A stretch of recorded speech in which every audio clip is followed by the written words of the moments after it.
Ekinyira engeri gye kiri nti kiba kitunudde ku ttaka kirabira ddala nti ffe abayimiridde obulungi tetutegeera era n'abamu kubakolagana ne gavumenti ya Mwami Tibohaburwa bwe batulabako amatu batuyita ndiga era byonna bye bakola bamanyi nti ffe genuinely tetulina kye tulaba era byonna bye bakola biri perfect. We twogerera olunaku olwaleero wakati mu kubeera nti tugenda kwolekerako mu paalamenti y'eggwanga tulabe ebibaddeyo.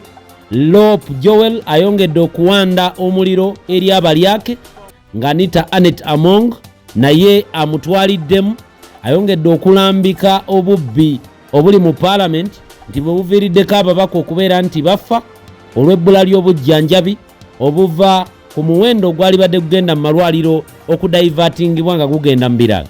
Eyo bwe tunaavaayoko ngenda kubeera nga ate butereevu nkugamba nti ebya fulufiga byongedde okubeera nga birinnya enkandaggo.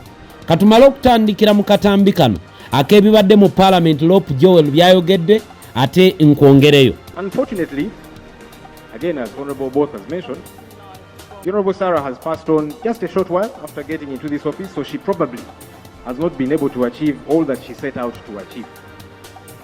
As we mourn the passing on of the minister laying before us here, let us commit to improving the welfare of the men and women in uniform. We must resolve, Right Honorable Speaker and colleagues, the question of salary enhancement for the UPDF, which falls under the ministry she was serving, and by extension, police and prisons. The living conditions of our men and women in uniform continue to be appalling. We must address this long overdue concern. Honorable Speaker, the commitment which Honorable Sarah exuded as she took over office would certainly involve ensuring discipline among our men and women in uniform. Now that the minister in charge told us about order therein, I would like to use this opportunity to re-echo the need to call to order the few elements among our armed forces who paint a bad image of the rest by brutalizing citizens at every opportunity. We continue to see stories of human rights violations by our uniformed personnel, something that should be in the past. On Saturday, 14th August 2021, retired General Yoweri Kaguta Museveni Tibohaburwa, in a televised address, warned security operatives against human rights violations and especially torture of suspects. That was an admission of this unacceptable behavior among some within the forces. Unfortunately, this warning was not followed up by stern action against perpetrators of the same. Right Honorable Speaker, this criminal behavior continues to happen to citizens and especially supporters of the opposition and leaders too. Last week, my party leader, the Honorable Robert Kyagulanyi Ssentamu, was hit with a projectile by police and the military, causing an injury to his leg. Bw'atyo Lop Joel bw'abadde mu paalamenti y'eggwanga mu lutula lw'olunaku olwaleero nga bajjukira obulamu bw'omukyala amanyikiddwa nga Mateke. Mateke yafa kigambibwa okubeera nti yafuna heart attack wabula baamutwala mu ddwaliro ery'okumpimpi ng'obujjanjabi tebuliiyo.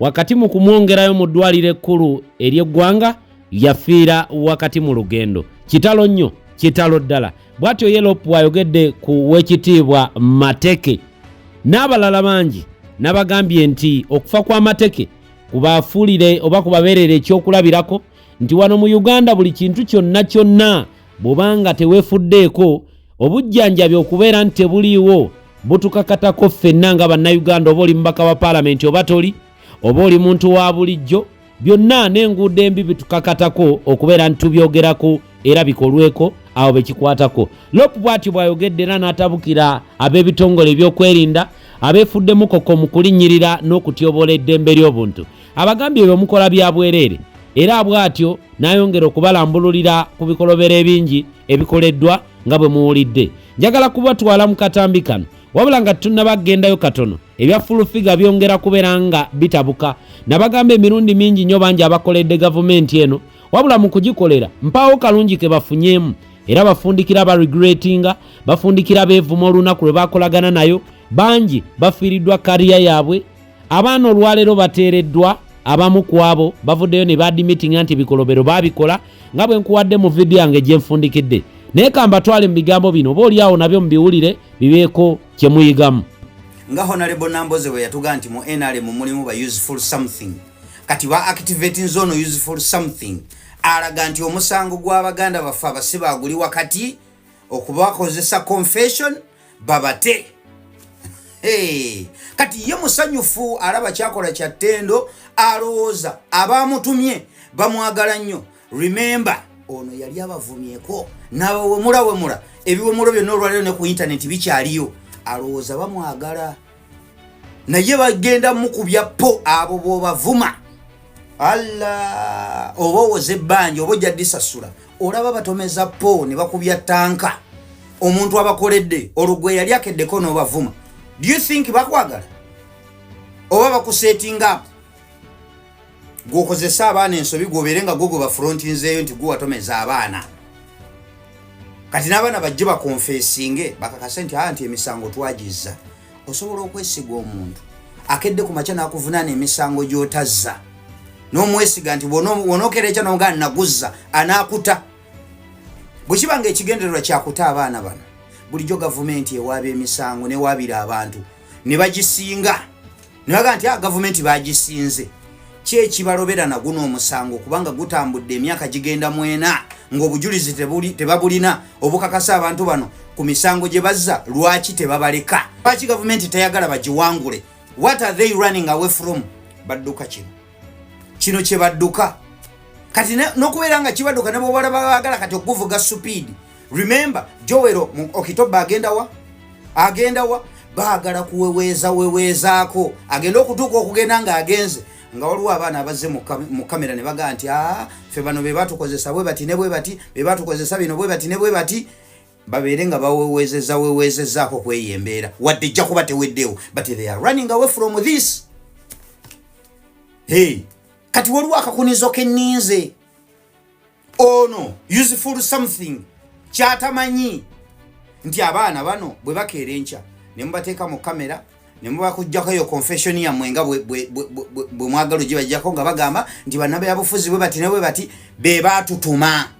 Bwe baba nga be babatuma mugenda kubayoola kubanga be baatuma mubanga mubasibye emyaka gibadde gigenda 4. Kati ate abaabatuma munaabalekayo ne bayinaayina. Awo wenninza okulaba be mugambye abaana be bagambye nti baabatuma nga nabo mubayoola. Kinaasoboka abo abaana be bagambye nti babakozesa ensobi okubayoola? Oba bagendaga kemukoze confession tubatadde bakeere enkyambu mbunga abaana babagambye mbu bakkiriza emisango tubatadde naye yabatuma mwenna tubasonyiye mubeere ebweru kasita otubulidde amazima. Tusuubira bagenda bakola nga bwe baakola ono eyatuma omukulu w'ekika ky'abendiga be yatuma babakwata naye yabatuma ne bamunoonya olwaleero ali munda. Kati abaana bano bamala okukola confession kitegeeza ababatuma mugenda bwe bajja ne baga nti bano be baatutuma mugenda bayoola mubateeke munda. Kati tolaba nti ono useful something bamuzanyisa omuzannyo gw'atategeera gw'olaba kisoboka kijja mu mutwe gwo nti bakeere enkyanga abaana bakoze confession ne baga nti gundi yeyatutuma tukozesa ensobi bambi yabakozesa ensobi tubasonyiye nga naye abatuma tebamuyodde gwe baga nti tebamuyodde. Kati tunuulira ono ayingira byatategeera, ayingira omuzannyo gwatategeera, alinga entandikwa y'erinnya lye. Nze mbasaasidde. This is a setup.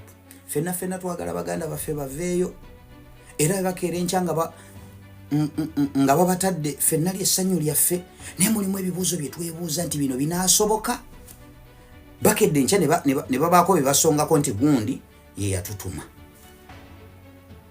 Babagaye nti mwejeredde tubatadde mugende naye yabatuma nga tebamuyodde. Kitegeeza these people are going to be witnesses. Babeera ba witness kitegeeza oli eyabatuma alina kuba munda ne batandika okubeera ba witness.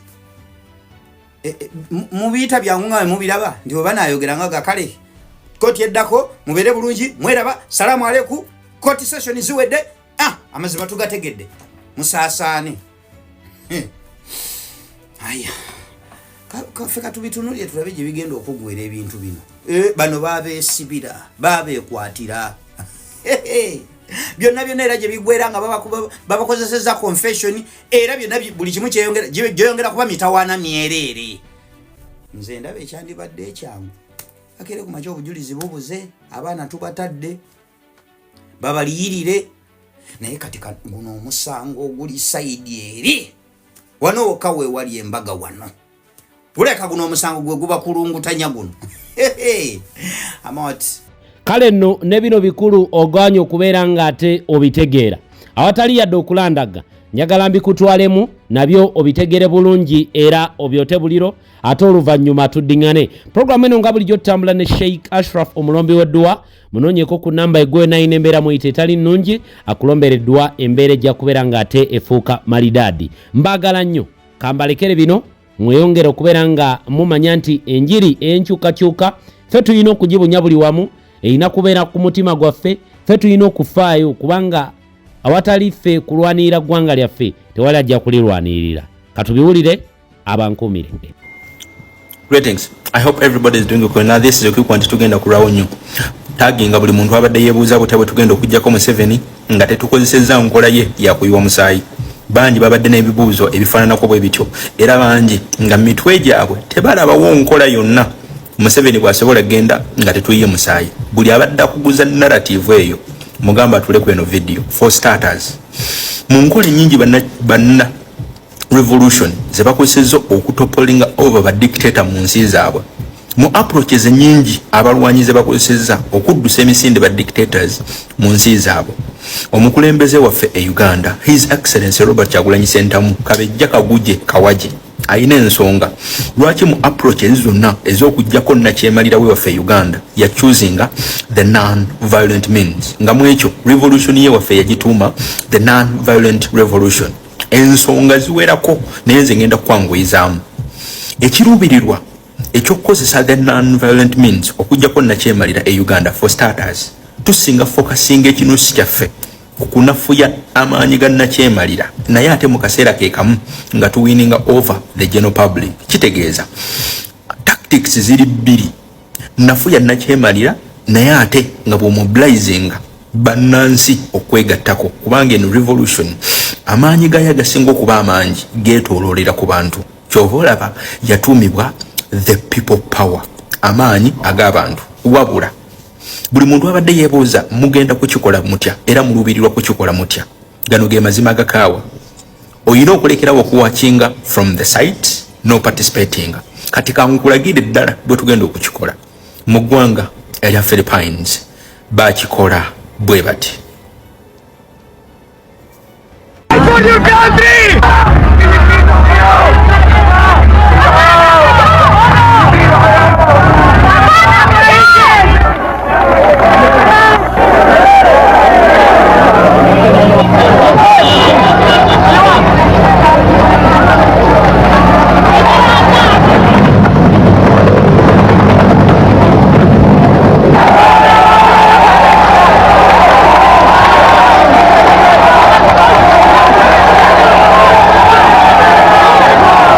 Radio station, Cardinal Sin called on the population to support the mutiny. My dear people, this is a very critical time for our country. You spoke as a people in the last election, expressing your preference. He had crystallized the opposition to Marcos.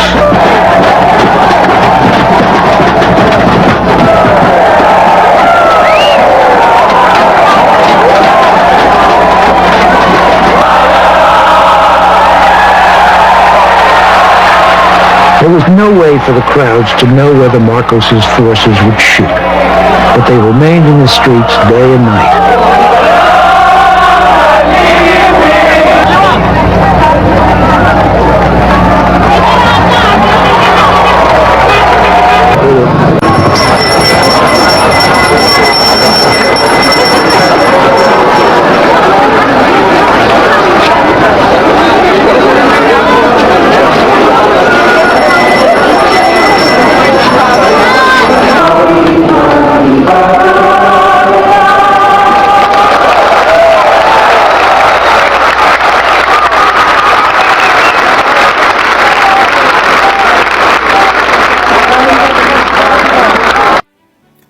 ka video kova okulaba ogwo mwaka gwa 1986 era ng'ekyo kye bayita the people power revolution happening mu ggwanga lya Philippines. Eyo nayo balina yonna kyemalira waayo naye baasobola okumutwala emisinde by the masses. Mu ekyo amaanyi ag'abantu ga overwhelminga amaanyi g'emmundu. Ki kye baakola ekyenjawulo? Kye baakola ekyenjawulo kyali kyangu. Mu regioni zaabwe ez'enjawulo baakuŋŋaana nga bangi, ffenna tukimanyi ate nga kiri evident nti Uganda tewaliwo magye mangi gamala gasobola kuhandulinga bantu ba Northern Uganda nga batandise okuŋŋaana. Tetulinayo magye gasobola kumala kukontaininga bantu ba Central Region nga batandise okuŋŋaana, era tewaliyo magye mangi gamala kebere poliisi esobola kuziyiza abantu ba Eastern Uganda nga basazewo okuŋŋaana. The same applies mu Western Uganda. Obuzibu bwe tulina mentality nti buli ekikolebwa kirina kukolebwa within Kampala. Bwe tunejjamu mentality eyo, buli muntu gyali n'amanya nti kiggwera gyali, then ono nakyemalira tugenda mutwala emisinde kubanga tayina yadde capacity esobola containinga bantu kuva mu regions ez'enjawulo. Naye sigenda kulwisaawo, njagala nkutwale mu kye bayita the Orange Revolution mu ggwanga erya Ukraine. Eno ya happeninga November nga 2024 mpaka January nga 2025 yino. On November the 22nd, 2004, presidential election results were announced in Ukraine. They were greeted with accusations of and a people's army occupied Kiev's main square. It was dubbed the Orange Revolution, and it was the turning point in a bruising election marathon. September 2004, Ukraine was gearing up for a political battle. Millions were disillusioned with the corruption that had passed for politics since independence. They weakened ties with Russia and built a future in Europe. Kino worked the crowds. His bodyguards were always on the lookout for would-be assassins. Even the food he ate was tasted first by security staff. But on the 5th of September 2004, Yushchenko's security Acha kwa video kova okulaba eri ggwanga lya Ukraine era revolution yaabwe bagituuma the Orange Revolution. Ya happeninga 24 November nga 22 mpaka November nga 23 25. Still amaanyi g'abantu gatwala amaanyi g'ab'emmundu emisinde. Era buli event gy'obadde olabaawo kyekigenda okuhappeninga e Uganda awo senga obadde otegedde kyoteekeddwa okukola. You simply have to be peaceful, completely non-violent. Mujjemu ebikolwa bya violence. Then simply twetaaga abantu kukuŋŋaana mu regioni zaabwe ez'enjawulo. Tewali magye gamala gasobola tucontaininga. Kankutwale ku example endala ku butya bwe tugenda okukikola e Uganda ate nga kigenda kuhappeninga. November nga 3 omwaka gwa 2003 mpaka November nga 22 omwaka gwa 2003 still mu ggwanga erya Georgia balina kye baatuuma the Rose Revolution. Eno yali completely peaceful. Sigamba nti mubeeramu violent scenes. Of course mubeeramu abanyinga abatasobola controllinga temper zaabwe, naye bano baali completely peaceful era nga nabo basobola okutwala nakyemalira weewaabwe emisinde. Tuyina living examples ku butya bwe tuteekeddwa okukikola na butya bwe tugenda okukikola, wabula tuyina okuyiga okudevelopinga the non-violence discipline. Ne tumanya ekyokukola nti ffe gye tuluubirirwa twagala maanyi g'abantu ge gabeera gawangula amaanyi g'emmundu. Nga mu ekyo kankulage ab'omu ggwanga erya Georgia bakikola batya. Bakikola bwe bati, ladies and gentlemen.